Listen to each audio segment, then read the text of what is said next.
تلاوت قرآن کریم سے کرتے ہیں، میں گزارش کروں گا جناب قاری آفتاب صاحب سے کہ وہ آئیں اور تلاوت قرآن حکیم سے ہمارے دلوں کو منور کریں۔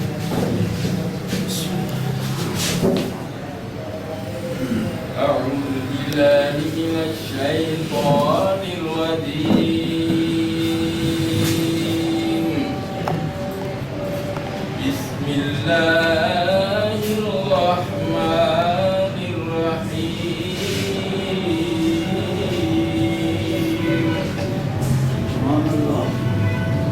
لا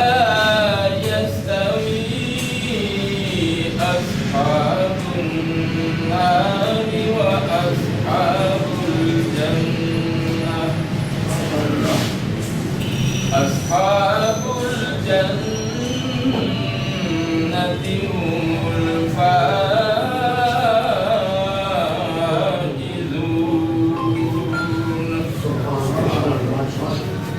لو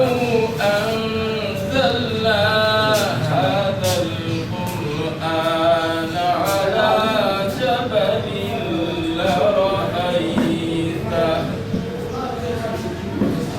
لرأيته خاشعا متصدعا من خشية الله، وتلك الأمثال نضربها للناس لعلهم يتفكرون،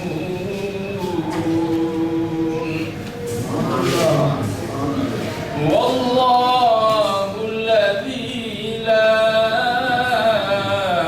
إله إلا هو،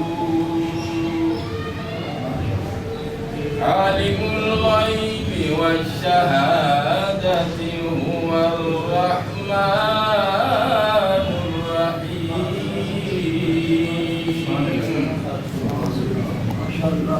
هو الله الذي لا إله إلا هو، الملك القدوس السلام المؤمن المهيمن العزيز،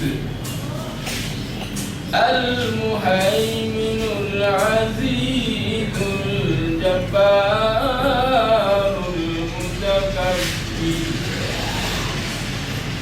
سبحان الله عما يشركون، هو الله الخالق البارئ المصور، له الأسماء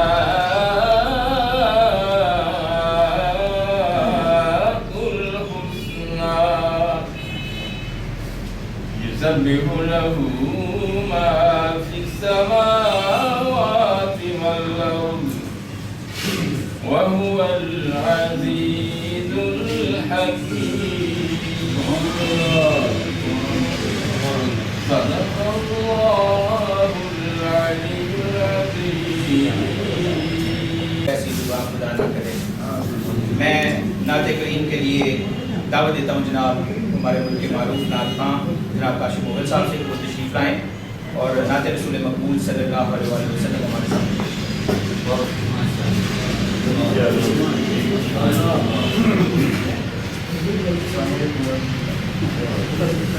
صاحب کا شکریہ ادا کروں گا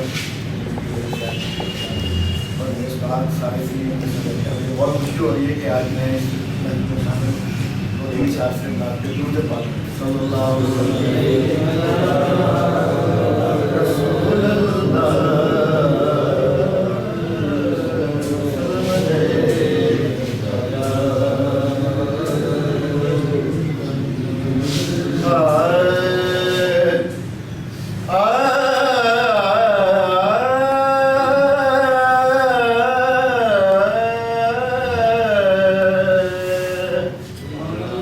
کترا مانگے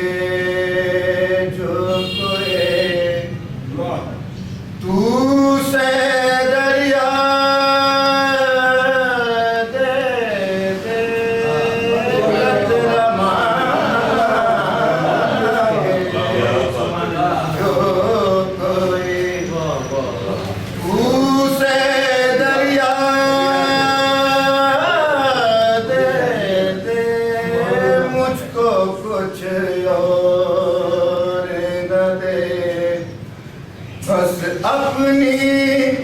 تمنا دے دے قدرہ مانگے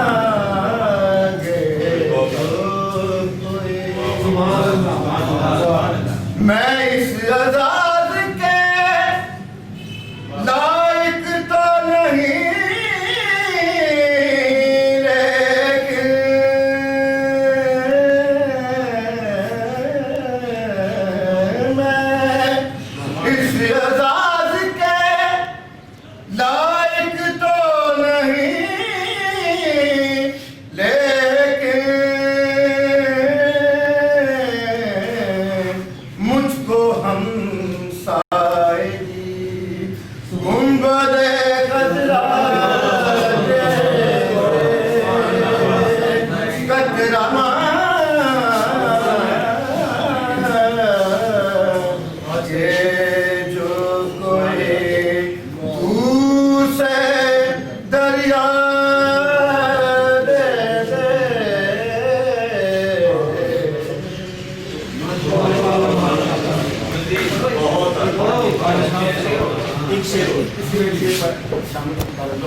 نبی کی آل سے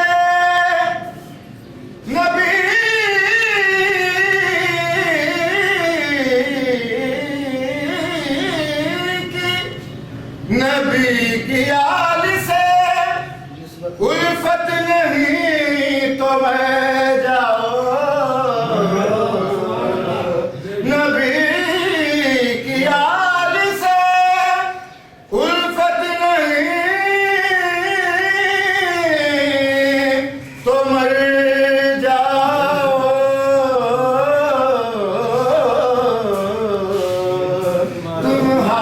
تمہارا مرنا ہی بہتر ہے ایسے جینے سے تمہارا مرنا ہی بہتر ہے ایسے جینے سے تمہارا مرنا ہی بہتر ہے سجینے سے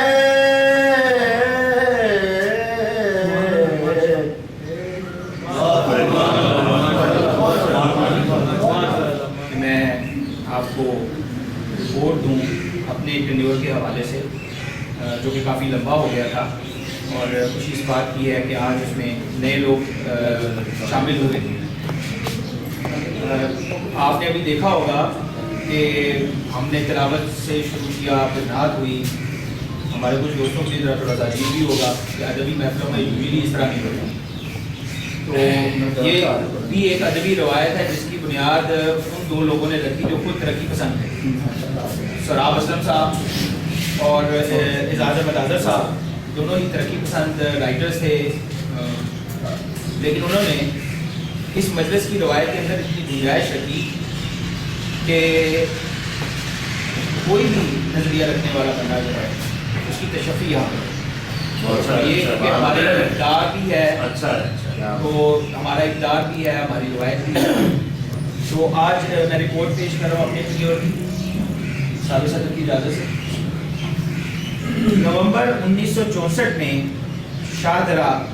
کا حد نظر پھیلا ہوا سرسبز باغ تھا، جس میں طرح طرح کے پھول، پھل اور پات آنکھوں اور دل کو سرشار کرتے تھے۔ دریائے راوی کی ہوا ٹھنڈی ہوا کرتی تھی، اور پانی کے بہنے کا شور بستی میں سنائی دیتا تھا۔ سدا ہرا سے شاہدرہ بنا یہ قصبہ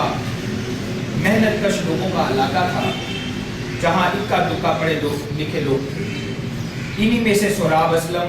اور اعزاز احمد اظہر، جو کہ پیشہ کے اعتبار سے وکیل اور نظریاتی اعتبار سے ترقی پسند فکر کے حامل تھے، انہوں نے اس باغ سدا ہرا میں ایک ایسا پھلدار پودا لگایا جس نے ایک ہی سال میں جوان ہو کر پھل دینا شروع کر دیا، اور یہ ننھا پودا مجلس احباب ادب سے جوان ہو کر مجلس احباب فن بن گیا۔ اس پر بنے گھونسلے اور اس کی ٹہنیوں پر دور پار کے پرندے خوشی سے بیٹھتے۔ احمد ندیم قاسمی، احمد فراز، انور مسعود، کمل یورش، روب شیخ، سلطان محمود عاشق شاہ، سید قاسم محمود، عارف عبد المتین، استاد دامن، علاء الدین، حبیب جالر، سلیم کاشر، روحی پنجاہی، کثیر شفائی، صوفی تبسم، تنویر نقوی، کشور ناہید، اشفاق احمد، جیلانی کامران، کیسے کیسے رنگ کے پرندے اس کی ادب شاخ پر چہچہاتے تھے۔ 20ویں صدی کی 80 اور 90 کی وسط دہائی تک یہ ادب کا درخت بن چکا تھا، مگر پھر ابو کشمیری، شہزادہ لطیف طاہر اور سہراب اسلم جیسی مضبوط جڑیں ٹوٹی اور درخت سوکھنا شروع ہوا۔ 90 کی دہائی میں اس درخت کی شاخوں پر اٹکیلیاں کرتے چھوٹے پرندے غلام عباس فراست، ملک احمد حیات اور اس کی شاخوں لطیف ساحل اور ایم صدیق ملک، اشرف احسن مرحوم، ظہیر بن بابر جب ملتے تو اس درخت کے وصل کے نغمے گاتے۔ مجھے ایسا پرندہ بھی انہیں ادب بہاروں کی طرف لوٹنا چاہتا تھا، جے میں ویلے دا پہیا موڑا تے گڈیاں دے گڈ بن جان۔ وقت اس کی آبیاری کا تھا، اس کو دوبارہ سرسبز اور پھلدار کرنے کا اور اڑے پرندوں کو واپس لانے کا۔ 6 فروری 2010 کو حبیب مغل صاحب کے school the Islamic foundation school میں 10 سال کے تعطل کے بعد پہلا باقاعدہ اجلاس ہوا۔ یہ غیر رسمی مشاعرہ تھا۔ پرویز پارا، شبیر حسن، ملک خضر، شباز شاہین اور اشرف حسن مرحوم، غلام عباس فراست صاحب تشریف لائے اور پھر یہ سلسلہ چڑھ پڑا اور آج تک جاری ہے۔ آج دسمبر 2020 میں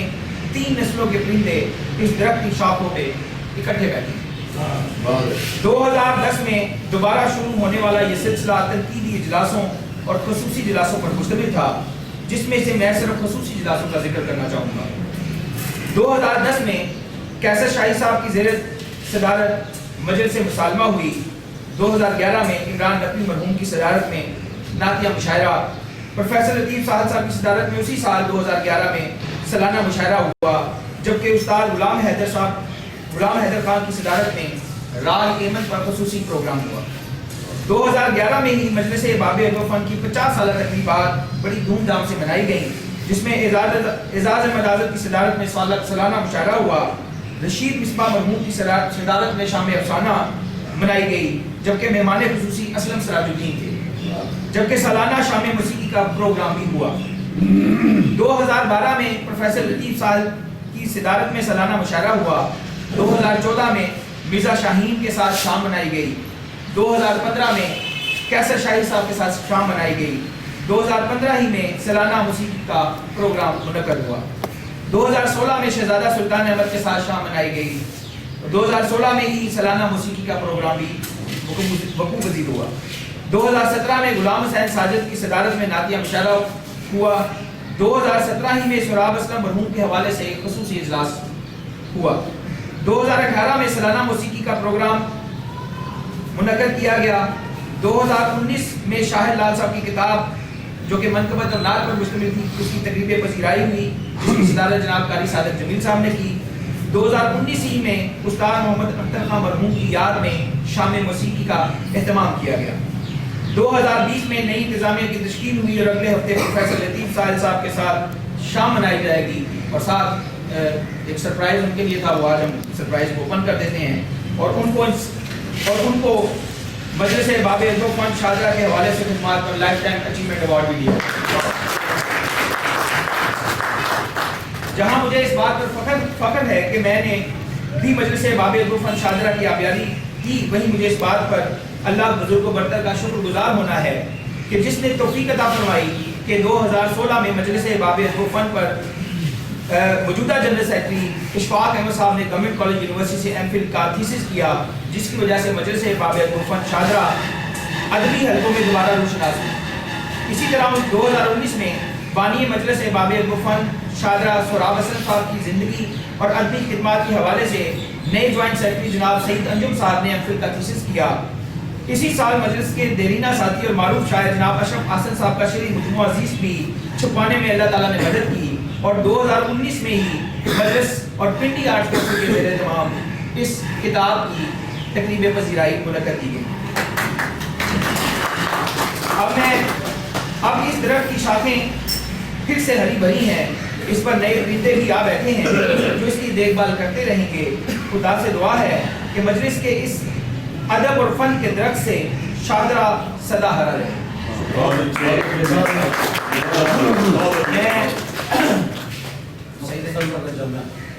میں ہمارے صرف 2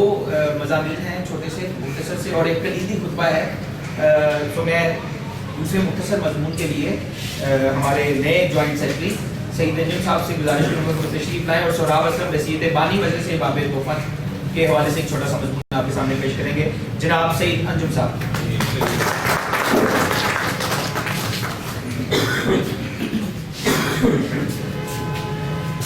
بہت شکریہ جزاک صاحب، اور مجلس کے صدر کی اجازت سے میں مضمون سہراب اسلم صاحب اور مجلس احبابیت کو فن کے حوالے سے چند جو ہے وہ باتیں آپ سے کروں گا۔ سہراب اسلم صاحب کا نام علم و ادب، قانون اور سیاست کے حوالے سے جانا پہچانا ہے، اور شخصیت ان کی جو ہے بڑی جاذب نظر، اور لوگ ان کی طرف متوجہ ہوتے تھے، اور یہ بڑے دھیمے مزاج کے آدمی، اور حلقہ وکالت سے بھی ان کی جو ہے وہ گنے چنے مقام میں ان کا شمار کیا جاتا تھا، اور یہ بنیادی طور پر ادبی لحاظ سے ترقی پسند میں ان کا شمار کیا جاتا ہے، نظریہ ترقی پسند تھے، اور ان کا یہ کہنا ہے کہ وہ قلم جس پہ انہوں نے قلم کو تشبیہ دی نیزے کی انی سے، جس کو جو زہر میں بجھائی جاتی ہے، اور ادیب کا قلم جو ہے وہ ایسے ہونا چاہیے جیسے وہ نیزے کی انی ہے، اس سے نکلنے والی ہر بات کسی کے دل میں وہ جو ہے وہ گھر کر جائے اور اتر جائے، اس طریقے سے ہو، اور وہ علم جو مزاحمت کرنے کی جو ہے وہ ترغیب نہ دے، مزاحمت کرنے پر نہ اکسائے، وہ بیکار ہے، یہ سہراب اسلم صاحب کا کہنا ہے۔ اور اس کے بعد انہوں نے ادبی لحاظ سے 2 افسانوی مجموعے لکھے، جس میں ان کا ایک مجموعہ سنکے کی ناؤ اور دوسرا جنگل کی ہوا تھا۔ اس طرح ان کے جو مضامین ہیں وہ ماہنامہ منشور میں بھی چھپتے رہے، اور پھر اس کے بعد ان کے جو ہے وہ مضامین کراچی کے ڈائجسٹ میں بھی چھپتے رہے۔ اس طرح سے ان کی سوچ جو ہے وہ ایک انقلابی کی سوچ، اور ایک ایسے شخص کی سوچ جو کچھ گزرنا چاہتا تھا، اس طرح سے ان کی جو تھی وہ اپنی مجلس میں موجودگی تھی، اور یہ ہر آنے والے کو خوش آمدید کہتے، اور اس کی اس طرح سے تنقید کرتے کہ اس کو یہ گمان بھی نہ ہوتا کہ اس پر تنقید کی جا رہی، کسی کی دل آزاری کرنا ان کا کام نہیں تھا، یہ بلکہ آنے والوں کو خوش آمدید کہتے، اور اس درجے پر لے جاتے کہ وہ خود سے باتیں کرنے شروع کر دیتا۔ تو سہراب اسلم جو ہیں یہ بنیادی طور پر راجپوت خاندان سے ہیں، ان کا جو آبائی گاؤں ہے گڑگاواں انڈیا کے اندر، وہاں سے یہ تقسیم کے وقت پاکستان آئے، اور آغاز میں یہ فیصل آباد کے علاقے میں ٹھہرے، اور وہاں سے یہ ملتان گیا، ملتان سے پھر یہ لاہور ان کا یہ سفر رہا، اور پھر اس کے بعد ان کی جو زندگی ہے تو حصوں پر مشتمل ہے۔ ایک ان کا حصہ ازدواجی ہے، دوسرا ان کا ادبی ہے، اور ہمیشہ انہوں نے ازدواجی پر ادبی جو ہے شخصیت، ادبی زندگی کو ترجیح دی، انہوں نے کبھی اپنے ازدواجی زندگی پر توجہ نہیں دی، جس کی وجہ سے ان کے نظریات جو ہیں وہ اور طرح کے ہیں۔ اب انہوں نے جو مجلس قائم کی وہ شاہدرہ ٹاؤن جو اب کی آبادی ہے، اور پہلا جو اس کا نام شاہدرہ پنڈ تھا، ایک ایسی بستی تھی جہاں پر پڑھے لکھے لوگ بہت کم تھے، ایسی جگہ پر ادب یا بیاری کرنا یہ بہت ہی مشکل کام تھا، لیکن یہ مشکل کام سہراب اسلم جیسا ہی شخص جو ہے وہ سر انجام دے سکتا تھا، اور کسی کی بس کی یہ بات واقعی نہیں تھی، اور یہ وہ 2 شخصیتیں ہی تھی جنہوں نے اس مجلس کو آگے لے کر بڑھی، جس میں پیش پہ جو سہراب اسلم ہے، اور ان کے ساتھ اعزاز احمد آذر بھی ہے۔ اب ان کا ہی کام سہراب اسلم کا ہی تھا کہ جو ہر معروف ادیب کو اس مقوس طبقے کی آبادی کی طرف لانا، اور ان لوگوں کا یہاں آنا اس طرح تھا کہ لوگوں میں شعور کو جاگر ہوا، لوگوں میں ایک نئے نظریات پلنے لگے، اور انہوں نے جو ہے سہراب اسلم ان چند لکھنے والوں میں سے بھی ایک ہیں جو نہ صرف خود ایک مضبوط شخصیت کے مالک ہیں اور اچھے لکھاری تھے، بلکہ انہوں نے شاہدرہ جیسے پسماندہ قصبے میں مجلس احباب الکفر جیسی ایک تاریخ ساز تنظیم کی بنیاد رکھ کر ادب کی کھیتی کی آبیاری کی۔ سہراب اسلم نے اس تنظیم کے ذریعے نہ صرف مقامی لوگوں میں ادبی شعور اجاگر کیا بلکہ نئے لکھاریوں کو ایک پلیٹ فارم بھی مہیا کیا، اور اس تنظیم نے درجنوں صاحب کتاب شاعر اور افسانہ نگار، ناول نگار، ناقدین پیدا کی، اور مجلس احباب ادب و فن کی صورت میں سہراب اسلم نے جو ادبی خدمت کی ہے ان کے قلب میں اس سے اور اضافہ ہو گیا۔ مجلس کے اجلاسوں کا سلسلہ سہراب اسلم کے دفتر میں ہی ہوتا رہا آغاز میں، اور پھر اس کے بعد مختلف جگہوں پر یہ منتقل ہوتا رہا، اور اس میں جیسا کہ آپ کو پہلے بتا دیا گیا کہ بہت سارے نامور ادیب جس میں احمد لطیف قاسمی، فیض احمد فیض، حبیب جالب، صوفی تبسم جیسے لوگ جو ہیں، روحی کنجاہی، عارف عبد المطیق جیسے لوگ جو ہیں یہاں پر آ کر اپنے علم کی شمع کو جہاں پر علم کی پیاس بجھاتے رہے، اور یہ سارا کارنامہ تھا تو سہراب اسلم کا تھا جو لوگوں کو یہاں متوجہ کرتا، یہاں لے کر آتا۔ حالانکہ راوی کے پار آنا لوگ جو ہے وہ اس وقت شاید مایوب سمجھتے تھے، لیکن یہ ساری کی ساری کاوشیں سہراب اسلم کے انحصار کی ہیں۔ اب یہ جو تنقیدی اجلاس ہوتے تھے اس میں سہراب اسلم کی صدارت میں یا ان کی سرپرستی میں کہہ لیں کہ اجلاس ہوتے جہاں پر لوگ گھنٹوں کھڑے ہو کر اس اجلاس کی کارروائی کو سننا پسند کرتے تھے۔ یہ صرف انہی کا تھا، بلکہ یہ سہراب اسلم کے بارے میں ان کے ایک قریبی دوست عبدالکریم کرالا جو ایڈوکیٹ ہیں وہ کہتے ہیں کہ ان کے بارے میں ایک جملہ مشہور تھا، جو ان کے پاس جاتا انہی کا ہو کے رہ جاتا ہے، وہ کسی اور دوسرے کی بات نہیں سنتا۔ بہت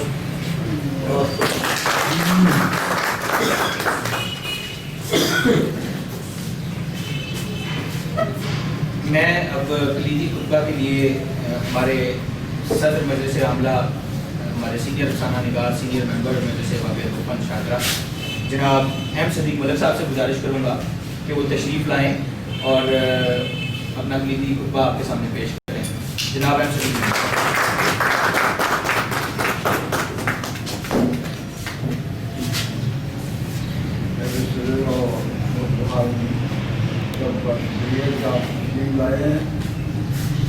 ویسے میرے مضمون میں جو کچھ ہے کافی حد تک شہزاد صاحب نے آپ کے گوشے تیار کر دیا ہے، اور صاحب نے بھی روشنی ڈالی ہے، لیکن وہ نہیں ہے کہ میرے ملک میں تھوڑی تفصیل ہے سے آواز نے فنکشنس کیے، روایات بیان کی، اس کے اندر تھوڑی تفصیل ہے۔ اگر آپ سننا پسند کریں تو حاضر ہوں آپ کے فن شاہدرہ کی روایات، بلکہ تابندہ روایات۔ یوں تو شاہدرہ ایک تاریخی اور قدیم راوی کنارے آباد مشہور و معروف قصبہ ہے۔ لگتا یوں ہے کہ بیرونی امن آوروں کا پہلا پڑاؤ اسی علاقے میں ہوتا تھا، اور کچھ کارگر قسم کے لوگ یہاں ہی پھنس جاتے۔ اسی بنا پر مزار شاہ سندری کے بعد قبرستان دلی والا، مقبرہ جہانگیر اور نور جہاں یہاں کے باغات کی وجہ سے ریلوے اسٹیشن کو شاہدرہ آباد کا نام دیا گیا، اور اسی طرح کی کئی زندہ و جلیل نشانیوں کی بدولت شہرت حاصل کرنے میں کامیاب شہزادہ حنیف، شہزاد حنیف دوستوں کے لیے جہانگیر ترین، یہ ہمارے دوست ہیں، تو جہانگیر ترین کا جو پی ٹی آئی میں مقام ہے یہی مقام ہمارے دوستوں میں ان کا ہے، آپ سمجھ گئے ہوں گے۔ تو دوسرے ڈاکٹر مجید مرزا صاحب ہیں، وہ بھی سینئر ترین ڈاکٹر ہیں، وہ بھی ایک نشانی ہے شاہدرہ۔ تو یہ 1964 کی بات ہے کہ شاہدرہ میں دور جدید یعنی خاص طور پر